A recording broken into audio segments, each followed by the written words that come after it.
So today we are looking at strategies for embedding climate literacy across disciplines.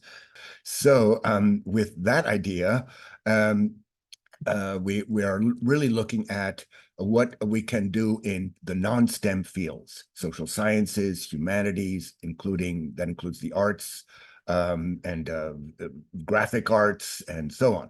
So we're looking really forward to what changes we can make in the SEI and reaching out to faculty who are not in the typical STEM fields. So this is really an ongoing attempt by the SEI to not only work on climate curriculum and climate literacy within the district, within our course offerings and our majors, and also regionally with other community colleges that are making these efforts. So we're really happy to report to you that we've been quite busy in the last 2 months in connection with this. We really want to promote climate literacy in all the disciplines, as I mentioned. And we're also working outside the district or along with for legislature in Sacramento to fund climate education in all California community colleges. As we've reported to you in the recent past, we were left out of the education budget for climate by the governor's office, and so that the K through 12 systems and the UCs and the Cal States did receive substantial funding for climate education. So this is our effort to compensate for that, knowing full well that the fiscal crisis in Sacramento makes this quite a challenge. So that is why we're working with experienced Sacramento lobbyists, with our own union, the American Federation of Teachers, and of course statewide with other teacher federations in order to get community colleges to serve as what we really do, which is the bridge between K through 12 and higher education degrees. So we're also working directly with helping students develop their role as advocates within their communities on environmental justice issues, so that a lot of faculty we reach out to have programs already underway or field programs within their disciplines, within their colleges that address the specific issues that affect our students, which are disproportionately affected by some of the climate bads, if you will, that happen in our state. We go on holding monthly seminars for professional development, such as this one. And of course, we archive all of that on our website. Our monthly newsletter is coming up. Possibly tonight will be the May newsletter. So we did want to get one more in before Memorial Day weekend. And it has updates on what we did at El Camino College, at Mount Sac, and other institutions here in the region participated in one case, the Eclipse was a 2-day webinar that Beth attended most of, and she can probably report on that. It's in our newsletter coming up. We then have, of course, our curated website, and in there, I want to emphasize how much we try to provide faculty with materials that they can bring in to their coursework, as well as our Canvas modules, which we update so that they can be imported into a Canvas shell into a different course, and that will help faculty have access to materials they might otherwise have to research themselves. So we do carefully curate that. We coordinate with district entities on campus events and curriculum development. And we take part in climate education efforts. I've been attending now for over 2 years the LAUSD climate education organization, and they've been successful in establishing climate champions now at over 300 LAUSD campuses, the goal being all of them at some point soon. And in addition to that, there's the regional consortia of higher education that includes the Southern California Marine Institute, Alta Sea, and the ecological study areas, which we emphasize. We have a wonderful one in Gold Creek, and our newsletter will updates you in every issue with events at Gold Creek. And then we have special projects on climate justice, mental health issues, student outreach, and Zhao Bellinghoff, who's also the head librarian at Valley College and faculty, works on these special projects. So what we can then share with you on our website and in these seminars is work that Zhao has done in that connection. So with that, I think I'll turn it over to Zhao, I might want to introduce our guest today. There we go. Okay, so our first guest will be Denise Robb, and she is professor of political science at Pierce and a member of the SEI Institute, our steering committee. We have been fortunate to have Denise in the past, and she, in fact, headed one of our seminars on the politics of climate if you want to call it climate action in the United States. Distin Lehren is a professor of English at LA Pierce College, and stands out as one of those non-STEM faculty who are bringing climate education into the social sciences and humanities. So students taking English courses from Distin Lehren at Pierce will actually also see in what ways the study of literature, the study of the English language is also includes a study of climate. And then there's the three of us, Zhao, yours truly, and Beth Abels, and we are the Sustainable Environment Institute, and we're now in our 14th year. So we're happy to be resilient through thick and thin since 2010. And now I think I'll turn it over to Zhao. You should all see a link in the chat. So we'll start by having you share with us how are you feeling about your feeling about climate anxiety. So let's have you put in words in there. I hope it works. So let me see if it works. Does it work for you? Then just put your word in there, and then I'll share with us, with you all, like what we all are thinking, what we're worried about, like your climate anxiety.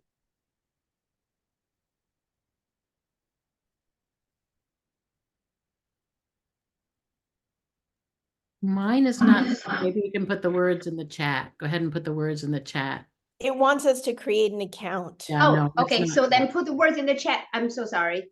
Put words in the chat, and I will enter the word for you, and then we will. I'm not sure. This is sorry about that. What do we do if we feel guilty about the word we put in the chat? Guilty. You can add the word guilty to your word. Yep. Okay. I'm entering it right now. Inertia. Great. Then fatalistic. Resignation. What's I missing? Okay. Money talks.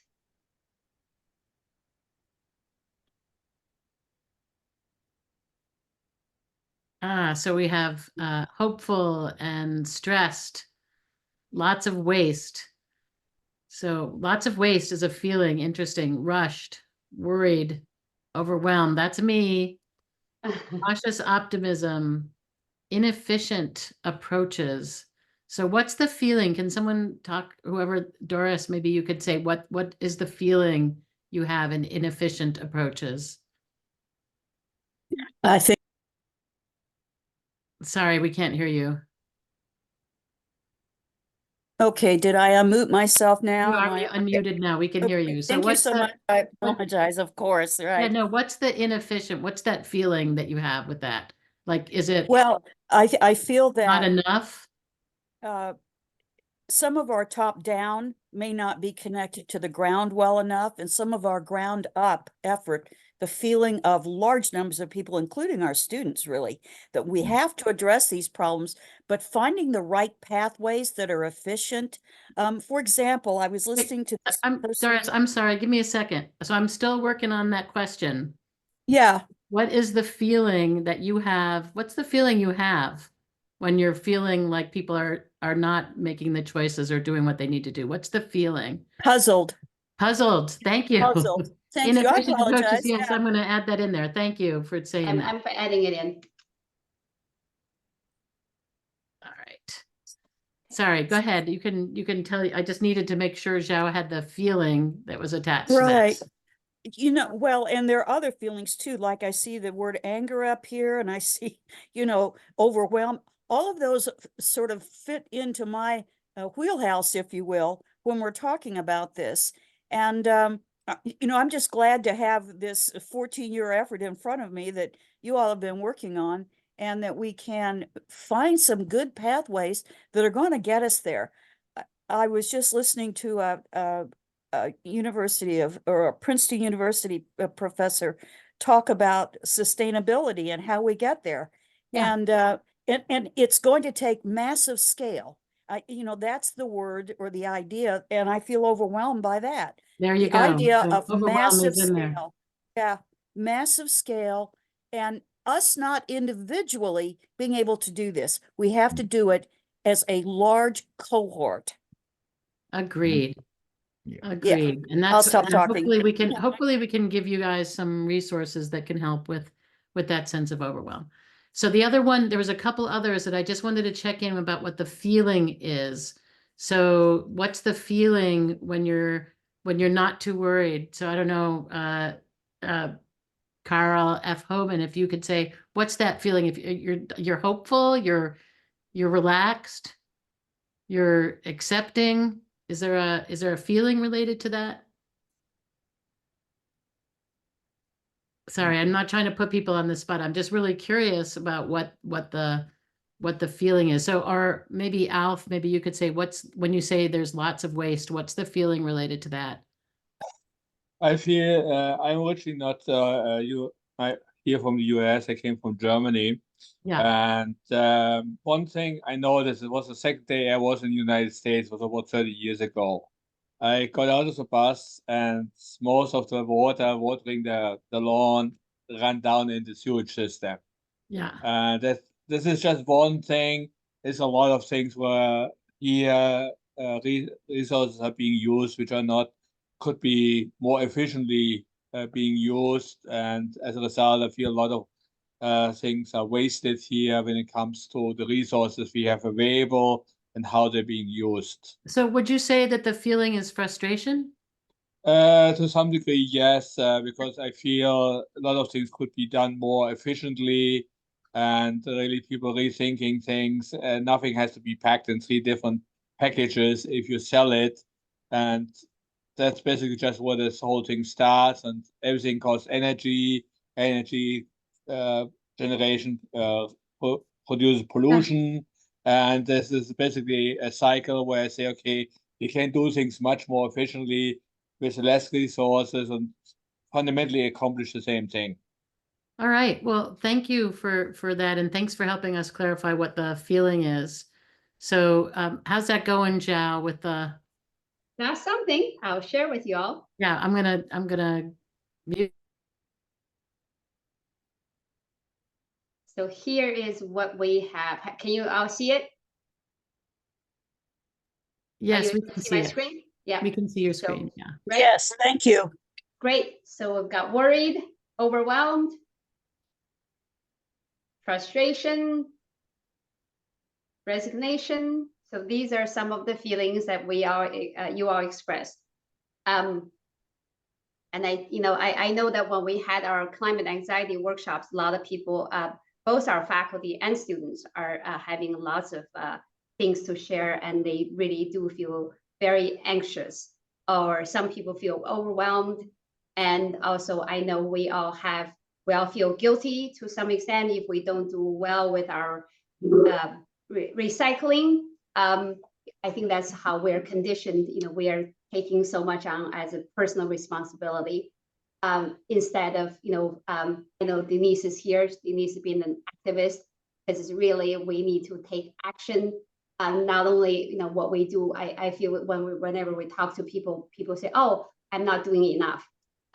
Yes, we could all do better, but, it's really about what we can do to make changes system-wide or legislative changes to really make the difference that we need. So that's up to all of us to educate ourselves and our students, so we can take action, to really appropriate action, needed action to address the climate issues and to alleviate our own anxiety as well as our students.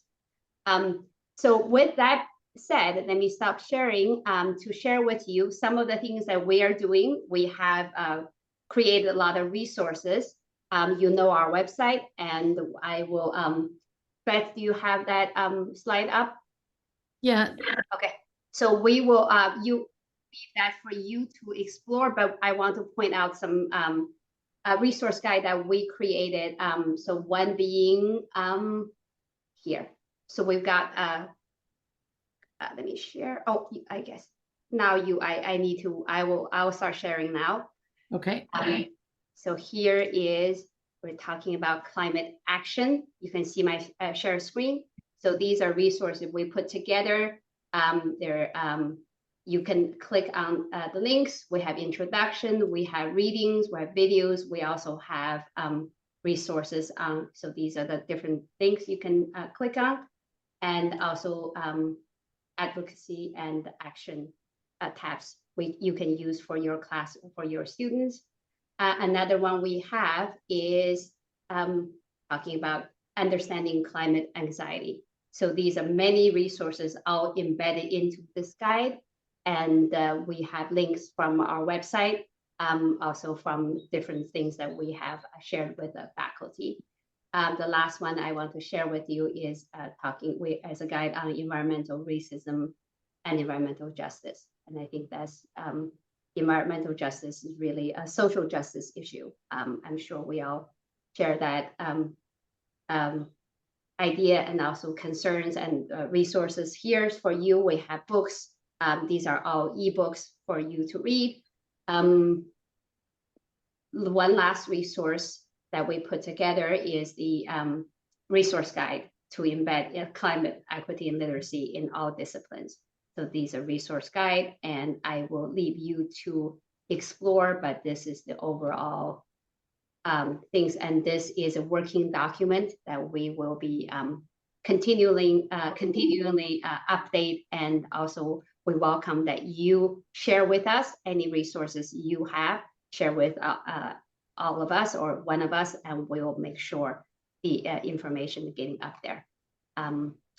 So that is the resource guide. We also have a Canvas page. These are all for you to explore after the workshop.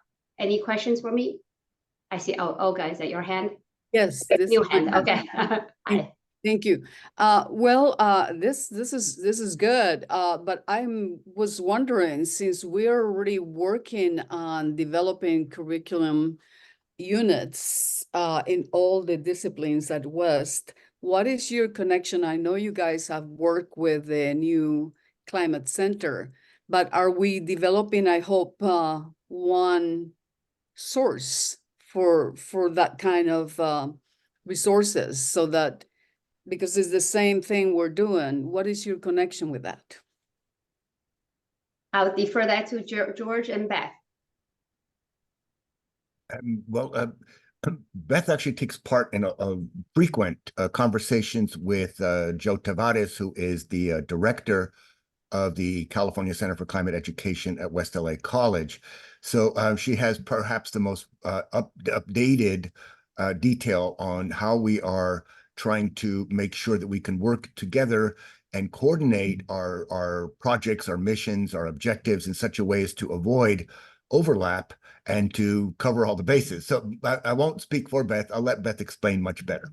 Well, and what Beth is going to do is put the questions, like these kinds of questions, towards the end so we can get through the workshop and make sure everybody gets their needs met today.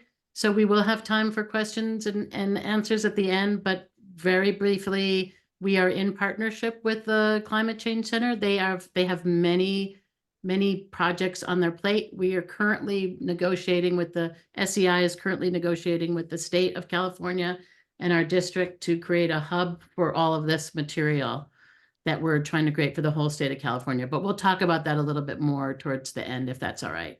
We have some guest speakers that I'd like to make sure we get to somewhat on schedule. So, but excellent question, because I know it's confusing for a lot of people. So Thank you. So I'm gonna share my screen again here and give me 1 second as I plow through here and come back to the question about climate anxiety and what people are worried about. And I think what you guys don't want to look at my my whole slideshow here. Let me just get in here. What we found, one of the reasons we do that Wordle and talk about what people's anxieties are, is that what we've seen in all of the data we're getting, all of the studies people are doing around climate anxiety, is that it is the action that changes how people feel and helps them to move out of climate anxiety. So all of those words we had up there, those are super anxious words, right? People aren't feeling great about how it's going.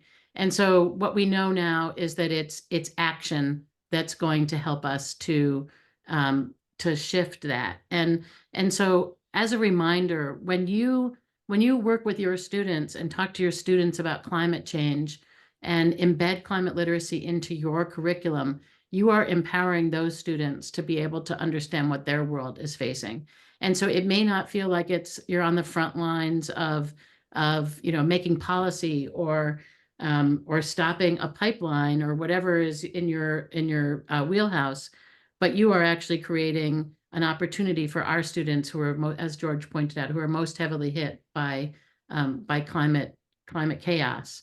You're enabling them to go out and make those changes. So our argument as SEI is that your commitment to climate literacy for your students is a huge action step.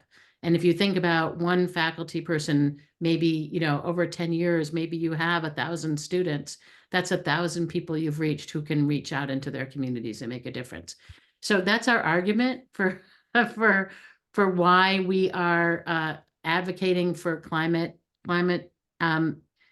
action through embedding climate literacy into your curriculum. And so Zhao showed you a few of our resources, but we also, on that nice long climate resource worksheet that we have, and we'll give you links to again towards the end of the session. There are other organizations that are doing fabulous work and have really great resources for you. So ASHE, which is the Association for Advancement of Sustainability in Higher Education, leads regular workshops and a conference, and they have tons of resources. And someone asked about case studies. They have a number of case studies on their websites available to you. Project Drawdown also does the same thing. They even have a course that you can engage yourself in. And those are all links that we have on our resource guide. And then, one thing that came up recently is the UN's Sustainable Development Guides. And if you take a look at this list on the bottom, 1 through 17, every single class that anybody teaches in our district and beyond could bring one of these into it. So whether it's innovation in infrastructure or quality education or gender equality or economic growth and decent work opportunities, you could see that any one of these could be brought into your curriculum as a way to help look through a project through a lens or as a case study. So here's these are the guides, and sorry, I want to move on here. Try that again. These are the guides and if you want to look at our climate literacy resource collection, you can take a picture. But we're going to stop for a minute. I'm going to stop my share and hand over to George again, because we're a team here. And I think, George, you're going to make some introductions. Yes, thank you, Beth. We do have two guests today, and we're very happy to have both Distin Lehren and Denise Monroe, as we mentioned earlier. Distin Lehren is a professor of English at LAPC College and serves as faculty advisor to the school's literary magazine. His play, Take a Look, was just produced this summer by the Actors Studio, where he's a playwright member. He also just finished a playwright in residence with the Penn Center, teaching community-based playwriting at high school in Compton. He's also done extensive work with the Unusual Suspects Theater to produce community-based plays in prisons and probation camps. I think I'll also introduce Denise. I think we're taking, or we're going to get each one of these in this order. And Denise Monroe, PhD, is a professor of political science at Pierce College. She's been an environmental activist since middle school, and she currently serves as an elected delegate to the Democratic Party for the Pasadena area. She's on the SEI and Pierce College Sustainability Committees, as well as COPE, the political arm of our union, the AFT 1521. She teaches political science at Pierce College and is a long-term vegan. So thank you, Distin, and thank you, Denise, for being with us today. And we'll now turn over to Distin. We can spotlight you, and I think if you have screen material, you can share screen if we can make you a co-host as well. Hi everyone. That's okay. Maybe if I drop something in the chat, you guys can help me out with sharing it on one of your screens. I don't think I have much screen to share here.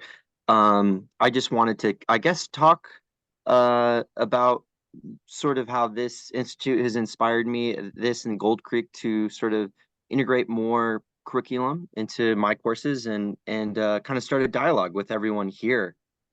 But first, thanks George, and thanks Beth, and thanks Chow for for including me. I think that's the most important thing, is that we're that we're working together, and I think I've heard from all those words a lot of frustration, a lot of even anger, and I think that kind of stems from not feeling heard, and even it's the end of the semester. It's amazing that we're all here. Everyone's kind of facing that burnout phase, and one word I didn't throw up there, maybe I felt too vulnerable to share, but maybe it's this idea of feeling a little lonely, trying to get this stuff across, and everyone's so busy with their different things, and sometimes it's hard to kind of keep pushing ahead. But I think the work you guys are doing is really amazing in kind of giving us a place to come together. So I really do appreciate it. I just want to start off with that. So I guess I'll just I can take some questions too. But I just wanted to share essentially sort of three different things, kind of where I've been coming from, what I just finished, and kind of where I'm going. How I kind of really sort of dove into all this as an English professor was a call for lesson plan proposals for Gold Creek, which is some of you might heard George and Beth mention it. It's a 240-acre site that the district owns, that I think is way underused. And so trying to get more students out there. Kind of the irony of being on the Zoom session, I feel I think something that ties everything together. What I'm trying to do is basically get off the screen, get away from Zoom and Canvas for a second, to try to let students engage with your content a little bit. So everything I'm doing is really, some of it feels like it doesn't always work, but sometimes it works. And but the one thing I've been noticing is all of our content across the disciplines is all on Canvas. So the students are consuming our information all in the same way, and it seems like we have to mix it up if we want to have them sort of do something with this information that we're giving them. So, and also I wanted to share what I'm really excited about SCI is this idea of interdisciplinary, of not just science, but the arts and humanities getting involved. And I think I'm going to talk about this book, Ishmael, really quick. That's really changed, that I've been learning a lot just this semester. And it's the idea that, if we could turn it all around, based on all the hard work the scientists have done and all the scientific evidence, we would have done that already. And it's almost depressing what some of these scientists, are, just they see, they're writing on, they're presenting us with information, just new reports coming out. And it seems like people aren't waking up yet. And so I think that's the role that us arts and humanities instructors need to step up and try to change the narrative a little bit. So real quickly, I wanted to plug these three things. One is a lesson plan that I created to start field journaling. And I have that at the Gold Creek Canvas page. And so instead of like putting it in the chat, I'll just kind of tease it to maybe get more people involved in trying to figure out how to get over to that Gold Creek Canvas page, where we're trying to share lesson plans and different ideas that we're doing. I guess that one's specifically related to Gold Creek, but is a great place to start, I think, in sort of sharing information. And I think that lesson plan, it was inspired by a group called Friends of the LA River. I went down there and I met with a professor at Cal Lutheran, and I just was really blown away by how exciting just a simple field journaling activity could open things up. And so my idea with creating this lesson plan was that it could be an entryway into any discipline, right? To even the sciences, to get the students started and just sort of mainly using their senses, coming from a place of childlike curiosity and starting to wonder about things. And it I've had a lot of positive results with it, and even shared it with other colleagues, and even an ESL professor using it for language acquisition. In there is some fun things like blindfolding your partner and going around and touching different elements of nature, and using, your different senses to observe that. I think with everything more increasingly going on screens, we're sort of we are, we just use the one sense, the visual sense, instead of using our other senses. The second thing that I did was I tried for the first time to teach a class at this Gold Creek site that we have. And we had about 4 sessions up there, and it was an environmental literature course.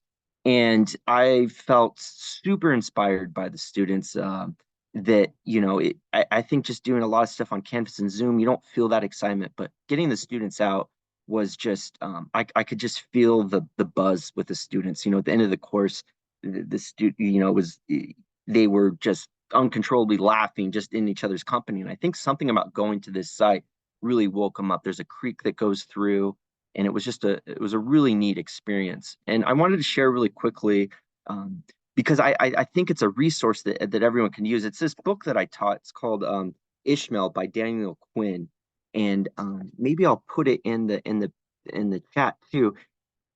There's a site called ishmael.org, and this book was I mean, I hate to use such a huge moniker, but like life-changing for me, and many of my students had many sentiments. If I could just read one little quick blurb from Washington Post, it says, Ishmael traps us in the dialogue itself, and before we're halfway through it, this slim book we're in his grip. We want Ishmael to teach us how to save the planet from ourselves. We want to change our lives. And the cool thing about this book is it just seems very interdisciplinary.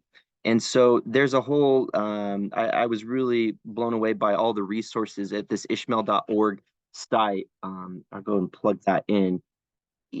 There was basically lesson plans from all different disciplines through K through university. And it really helped me kind of pull my whole course together.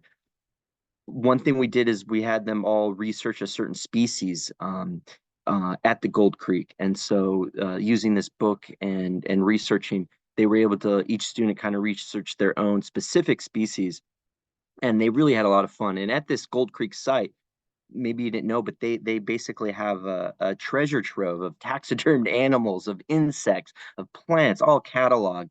And so it was just this really neat experience that is open to all of us instructors here in the district. So that was something that was really neat that I just finished. And lastly, I wanted to talk about something I'm trying out this next semester. It is it's a English 250. It's a mythology course, and I'm trying to look at the environment and creation myths, and specifically comparing how indigenous myths and Western myths could help us better understand the planet. It's sort of, I'm stepping from where I worked with Ishmael, where he kind of divides people into people that believe the planet belongs to us humans versus humans belong to the planet, and sort of looking at the different mythologies. ELAC is doing a lot, East LA College. They just got done using this book as their one book, one campus, and had a lot of great discussions. So I'm going to use this book in that course. And so, yeah, I'm really excited about that course. And so basically what I guess I'm trying to do as a faculty is, just kind of create new course, collaborate with different instructors, and how we can sort of help each other out. And so, yeah, that's where I'm really grateful. So on that note, I guess I'll shamelessly plug this course and drop a flyer I have that I made. Let's see. There we go. File. Thank you all. Yeah, and so that's the course. My aim is, I think, by getting more students up at this Gold Creek site, it just, I start to see a change in them really thinking about the environment in different ways. And yeah, and that's what I'm doing. So I guess I'm not sure where I'm at with time, but that's what I had to share. I could either take questions or we can move on to the next speaker. Well, thank you, Dustin. I think what Beth was pointing out is we want to save the Q&A for after both of yours presentations. So I think we'll just go directly into Denise Robb's presentation. So we'll switch the spotlight here. Beth has control over that. And as I mentioned earlier, Denise is a professor of political science at Pierce and has been an environmental activist since she was in middle school. She is an elected delegate to the Democratic Party for Pasadena area and is on the sustainability committees, both SEI and Pierce College. So thank you, Denise Robb. She's been a guest on our seminars in the past, and she motivates her students to become very active on environmental issues from a political science perspective. So this is yet another success at getting out of our STEM silo. So thank you. Go ahead, Denise. Hi. Hi, everybody. Thanks for having me. Can I share my screen? I can. Oh, okay, good. I don't have to ask. So I just thought I'd tell you a little bit about how I embedded climate into my classes. I teach political science, and I have I have an American government class, Poli-Sci 1. And thank you, Dustin. I found everything you're doing to be so inspiring. I also want to know more about the prison stuff because that's one of my passions as well. But so what I do is they're all the same. Poli-Sci 1, you go over Congress and Supreme Court, and you have all these things that you cover. But we have a lot of freedom in that we can do the type of assignments we want to do as long as they involve politics. And politics, of course, goes so well with the environment. It's a very political issue. I don't know how you could even think about politics without thinking about the environment, without thinking about the political ramifications and all the ways that politics informs the environment. Starting with, the EPA, just creating the EPA, which, by the way, was created by a Republican, which most of you probably know, not the new type, the old school. So what I do is I have an essay assignment, and they write about climate change, but they write about it I have two ways of doing it. One is they write about it from the perspective of the group they've been assigned. I break the group into Democrats, Republicans, Libertarians, and Green Party. And they can write a paper from the perspective of their party. And then some of them were very angry with me because they didn't want to write from the perspective of their party. So the next semester, I let them write the assignment from their own perspective. Their group still did a presentation from the perspective of the party. But I think they liked that better because a lot of them didn't like having to write from that point of view. And I find the students very inspiring. They seem to be really worried about climate. They've been learning about it since they were little. So the library created this amazing resource for my students, and that's all I wanted to share with you. I'll show it to you. It's right here. So depending on the class and the assignment, they have all the resources they need where they can find things to help them find things, legitimate sources. I also teach them media literacy, just a little bit. I talk about how to tell real news from fake news, how to tell a legitimate source from an illegitimate source. And there's so much garbage out there. So I have a section called fake news that goes over how to determine whether something's real or not and what kind of things you should do. And then the section on climate change helps them in case that some of them don't know how to do research. So we actually have embedded into this some studies on climate change, some articles, the Inflation Reduction Act. A lot of them write about the Inflation Reduction Act, which is our largest environmental law that's ever been passed in the history of our nation, which was only recently passed. And it's only just starting to go into effect now. I just heard on the news that Biden is finally rolling out. It takes a long time for all of this to get to the 50 states, but they're starting to give all the money for infrastructure and electric chargers and things like that. So there are videos they can look at. There's articles and also the party platform. These are the different parties, the Democrats, Republicans, Greens, and Libertarians. And they write a paper on climate change, and then they give it to a tutor to edit it, and then they make further changes, and then they submit their paper. And then at the end of the semester, this is for in-person, they each do a presentation from the point of view of those 4 parties.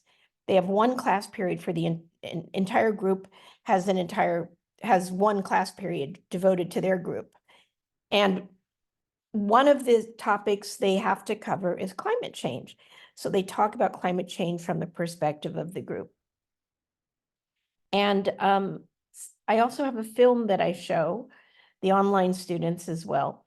And sometimes it depends on the semester, but most recently I showed the film Before the Flood, Leonardo DiCaprio's film about climate.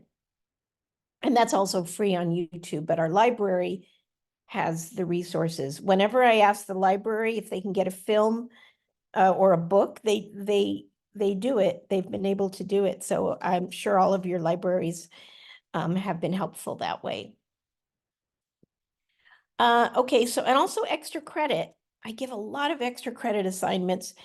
And yes, like Dustin said, sadly, a lot of them are on Zoom, but they, the SEI has a lot of workshops and my students have attended. And the way I know that it seems to be resonating with them is there's a survey they take. I give them a survey at the end. Just tell me what you've learned this semester. And is there anything you'll remember in 5 years? And one student said, no, nothing. I'm not going to remember it. I don't remember anything now, which is fine. That's fine. But a lot of them said that they really enjoyed learning more about climate change. They want to make some changes. They have an assignment that I give them about what changes could you make personally and what changes could we make politically. And so a lot of them say, well, maybe I'll go vegan, or I'll take the bus more often, or they come up with things on their own that they think they could do. And then they have to come up with some policy changes. What kind of policies do they think would be helpful? So for the online students, I have a lot of asynchronous online classes. And one of the things the online students do is they have to make a video presentation on a topic. And one of the topics that students need to do is climate change. So I get to watch videos of them. It's not as fun as the interaction, but they do study it. And then I guess the last thing is I created a new course called Environmental Politics. And I just thank you for all those resources in the chat. I just saved all of them because I don't know what the textbook's going to be or what kind of things I'm going to have them read. They told me it takes about 3 years for a course to be accepted. So I think I have 2.5 years left. By then I'm also looking at free. I only use OER free resources, but I haven't found any yet. So I'm trying to find some free, obviously articles, but I want a free textbook if I can find one. And by 3 years from now, there may be 10 of them. So I think that's it. Actually, I put in the chat my frustration and fatalism and fatalistic, but now that I'm talking to you about this, I'm starting to feel more hopeful. So I think I've just cheered myself up. Nicely I done. hope it had that effect on you too. Okay, all right, I'll shut up now. Anyway, There is a question for you, Denise, sorry, about embedding tutors. Do you have an embedded tutor? I do have an embedded tutor. Yes. Who asked? How did you Thank know? you. I have. Is it on the library thing? Oh, yes. Oh, well, my embedded tutor, I have sometimes 200 students. She can't read all the papers, but she does read maybe 15 of them. And then the Center for Academic Success reads them. And then there's also this amazing resource on Canvas called Online Net Tutor. And you go to the Writing and Paper Center and you just they upload their paper to the Writing and Paper Center. And within about 24 hours, the tutor either gives them a video or a written response on how to structure their paper better, how to make it better. And they can also meet live with an online tutor. So there's so many options for them to do that. And I think it helps them. I mean, it's not really about climate, but it is about writing a better paper. So I think it helps them learn how to write. Thank you so much, Denise, for your discussion there. Sure. And I'm gonna interrupt your share. Oh, sorry. Yeah. Okay.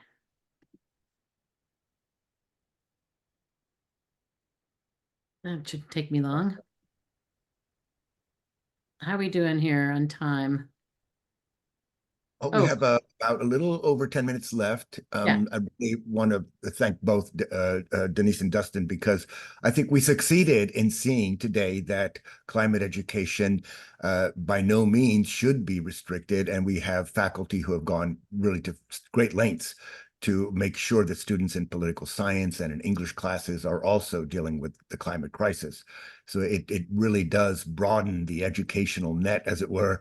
And it increases the possibilities of actually succeeding in making the changes we want to see.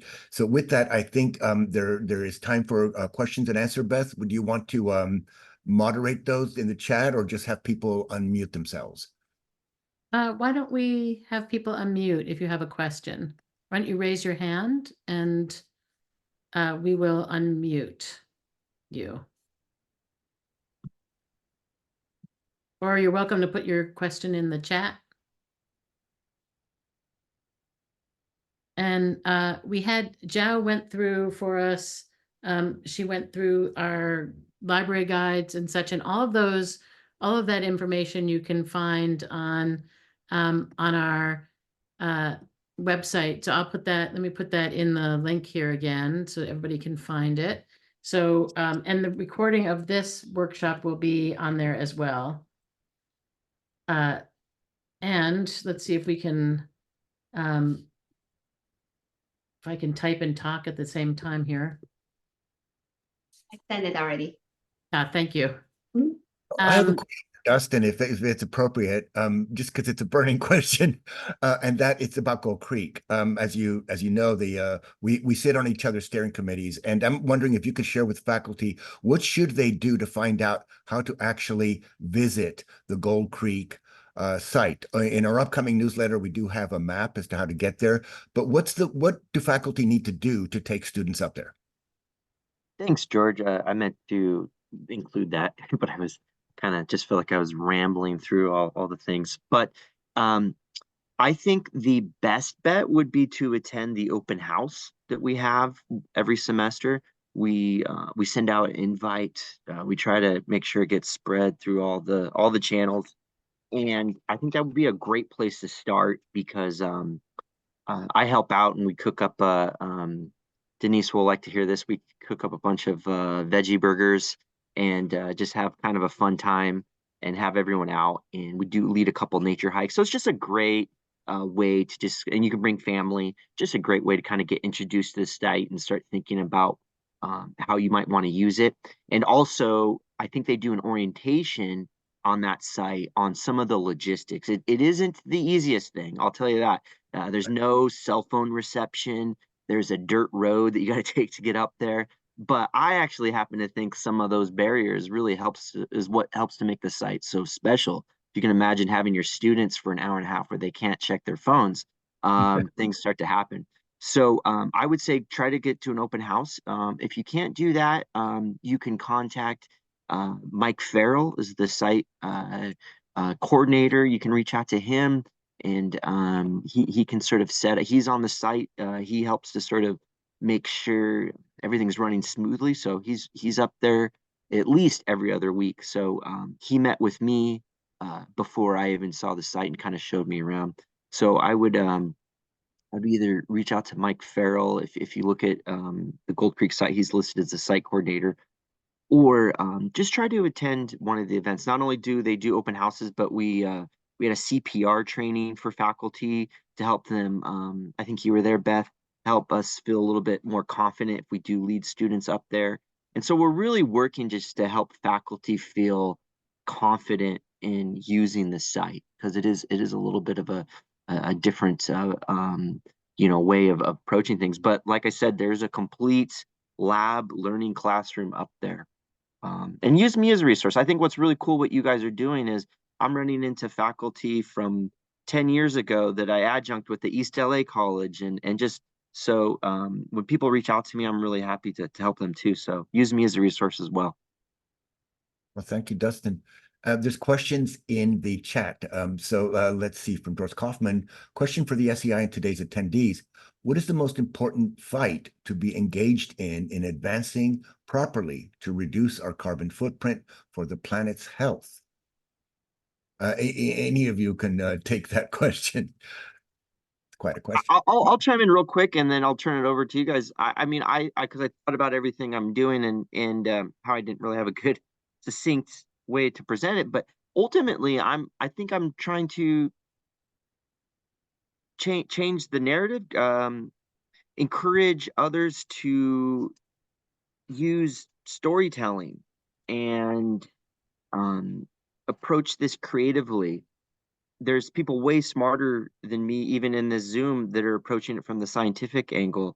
So I feel for me, but it's different for everyone, the most pressing thing is to change the narrative and change the storytelling aspect of how we talk about the planet. Even in this meeting, I'm sorry, but it's just depressing that we're all so depressed about this, right? And we really got to figure out how to turn the corner on that. And I think it's using storytelling for me is the most pressing thing to think about how we approach this problem.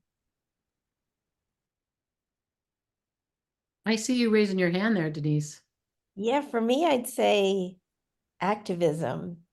That's my passion, and my goal is to empower the students. That's why I became a professor, because I wanted to empower the students so that they would know that things don't just randomly happen. Things will continue to happen to them whether they get involved or not. So if they don't get involved, first of all, you can't complain if you're not doing anything. But second of all, once you understand that this is a democracy and that democracy really fails if people don't take part in it, if people don't do anything, then we'll have authoritarianism and it's on us. So I like to show them about, in general, the things that maybe bother them and how there's something that can be done about it. The fact that young people don't vote very often, except the last election, but generally don't vote very often, it might happen again in November, means that they can raise tuition. They know nobody's going to do anything about it. They can get rid of abortion rights because they're not going to do anything about it. So they have to take the future into their hands. And I try to give them the tools to show them how they can write letters, how they can lobby, how they can get involved in all kinds of ways at a minimum vote. And maybe even go into careers where they can make a difference. And another thing I talk to them about is how if you have a job that you're excited about that makes a difference to you, maybe makes a difference to the world, you don't feel like you're going to work every day. It just feels like breathing. It's natural and it's joyful.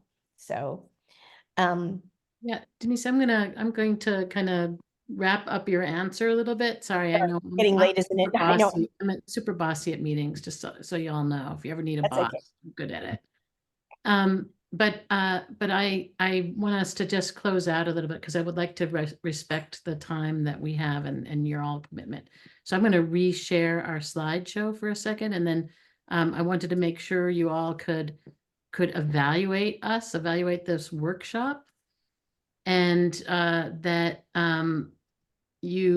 if you know where to find us, you know how to connect with us. You can email us at sei@laccd.edu. If you evaluate us today, that's fabulous. It could be, what do you think about this workshop? And whatever you want to add to it. And I see Dr. Alma Cortez put in a webinar about how climate affects children, young children especially. So I know you guys had that workshop, I think, in April. So, but I want to make sure you guys get a chance to see that. But we'll put that link. I'll put that link, Alma, on the on our sustainability resource, our literacy resource. And George, do you want to add anything here? Well, only to say that as we move into the summer months, we'll continue to be busy with Sacramento and with statewide efforts at climate literacy. So you should expect to hear from the SEI. We will want to recruit faculty to add all kinds of supportive material. That could be letter writing, phone calls, text messages, whatever it takes to get Sacramento to find a way to do some very important pilot funding. We're asking for a very small amount of money. To add to what George was just saying, that we are actively organizing right now to make sure that faculty get some compensation for doing the hard work of putting climate literacy into their curriculum. And we will continue to offer workshops. And we're hoping, I hope against hope, that we will have climate liaisons at every campus in the state of California. So that's where we're at. And thank you all so much. If you want to stay and if you want to have conversation afterwards, that's great. But I want to make sure people know that they can cut out and don't have to hang. So An hour well spent, I think. Thank you. Time for my next Zoom presentation. Yes. Bye, everybody. Thanks.